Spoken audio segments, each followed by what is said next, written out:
नमस्कार दर्शकों, रिपब्लिक भारत के लिबनो स्टूडियो में आप सभी का बहुत बहुत स्वागत है। मैं हूं आपके साथ वैभव मिश्रा और शुरुआत इस बुलेटिन की बड़ी खबर से करेंगे। दरअसल प्रधानमंत्री नरेंद्र मोदी ने रिपब्लिक को दिए साक्षात्कार में अल्पसंख्यकों की आबादी पर बड़ी बात बोली है। उन्होंने कहा है कि भारत में अल्पसंख्यक की आबादी बढ़ी है, बाकी देशों में अल्पसंख्यकों की आबादी घटी है।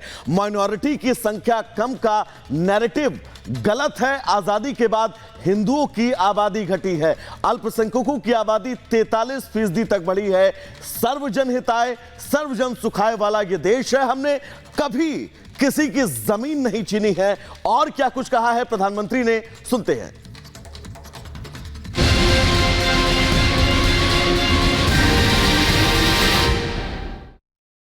प्रधानमंत्री जी, आपकी इकोनॉमिक एडवाइजरी काउंसिल ने एक रिपोर्ट दी है, मुझे बहुत इंटरेस्टिंग लगी, जिसके कहा गया कि पूरे दक्षिण एशिया में सबसे ज़्यादा मेजॉरिटी के पॉपुलेशन कम हुई है भारत में 7.8% से, यानी कि हर दशक में 1% हिंदू पॉपुलेशन कम हुई है।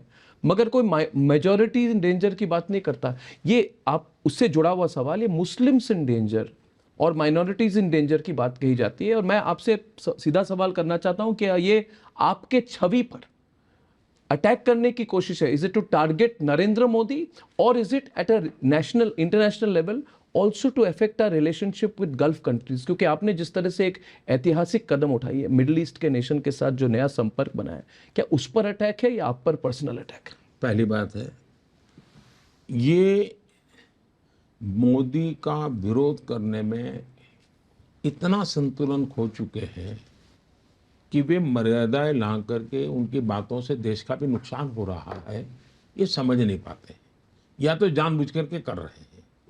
जहाँ तक ये रिपोर्ट की आप बात करते हैं, जो मेरी जान में आया है, उन 1950 से लेकर के 2015 यानी 50 से 2015 तक का उन्होंने चीज़ों का एग्जैक्टली अब बिल्कुल स्टडी किया और करीब 170 कंट्रीज का स्टडी किया गया जी।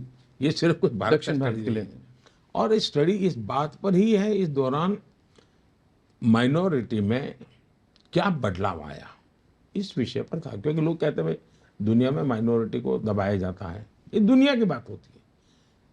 इससे मोटा मोटा आकलन लगता है कि देश में कुल मिलाकर के किस देश में माइनॉरिटी की क्या स्थिति है, चाहे वो अफगानिस्तान हो, श्रीलंका हो, बांग्लादेश हो, पाकिस्तान हो।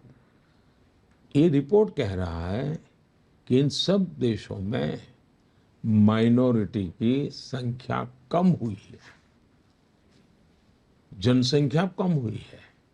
अकेला इन सारे क्षेत्रों में हिंदुस्तान ऐसा है कि जहां माइनॉरिटी की संख्या बढ़ी है।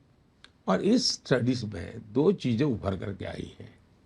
एक 1950 से 2015 के बीच में भारत में, ये विभाजन के बाद की बात मैं कर रहा हूँ, 50 से बाद की बात कर रहा हूँ। 1950 से 2015 के बीच हिंदुओं की संख्या 7.8%, करीब 8% कम हुई है, जबकि माइनॉरिटी की 43% बढ़ी है। मैं इसके मायने नहीं निकाल रहा हूं, लेकिन जो परसेप्शन क्रिएट किया जा रहा है वो पूरी तरह गलत है, वो सिद्ध हो रहा है।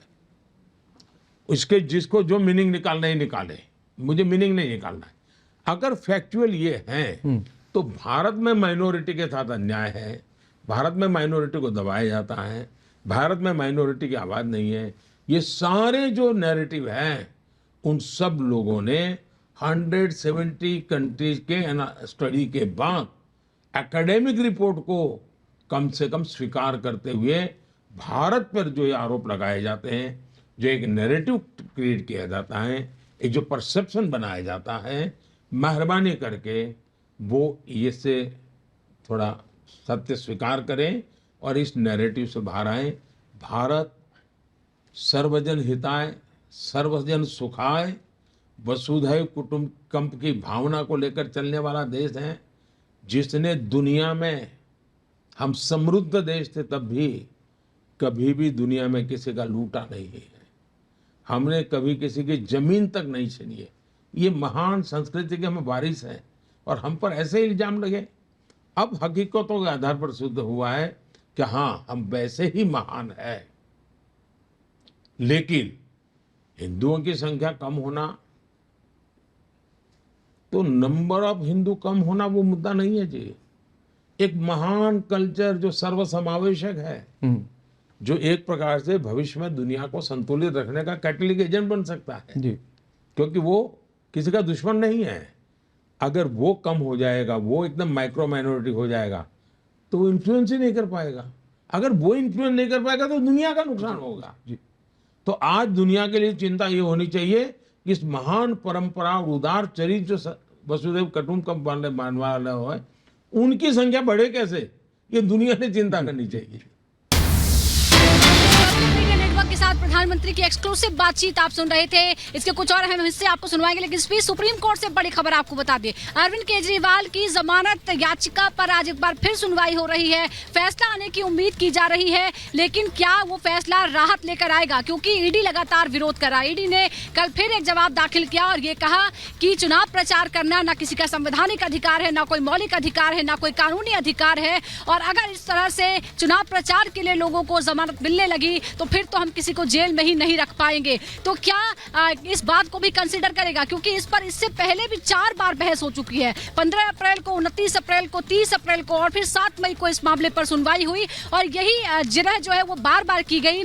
कोर्ट ने ये माना था कि ये एक असाधारण परिस्थिति है, लोकतंत्र के लिए 5 साल में आने वाला एक बहुत ही बड़ा कार्यक्रम है और इसके लिए अंतरिम बेल पर वो विचार कर सकते हैं। लेकिन ईडी लगातार विरोध करता रहा। ईडी ने अपने तर्क में अब नई बात भी जोड़ी है कि पिछले 3 सालों में 123 चुनाव हुए हैं। अगर सभी राजनेताओं को किसी न किसी चुनाव के लिए, चुनाव प्रचार के लिए इसी तरह से हम जमानत देने लगे तो फिर तो हम किसी को जेल में नहीं रख पाएंगे। लेकिन क्या अदालत क्या कहती है, क्योंकि पिछली सुनवाई में हमने देखा अदालत की तरफ से बहुत सारी सकारात्मक टिप्पणियां की गई। अदालत ने कई बार ये कहा कि हम भेद नहीं करना चाहते हैं किसी आम आरोपी में या किसी सीएम में।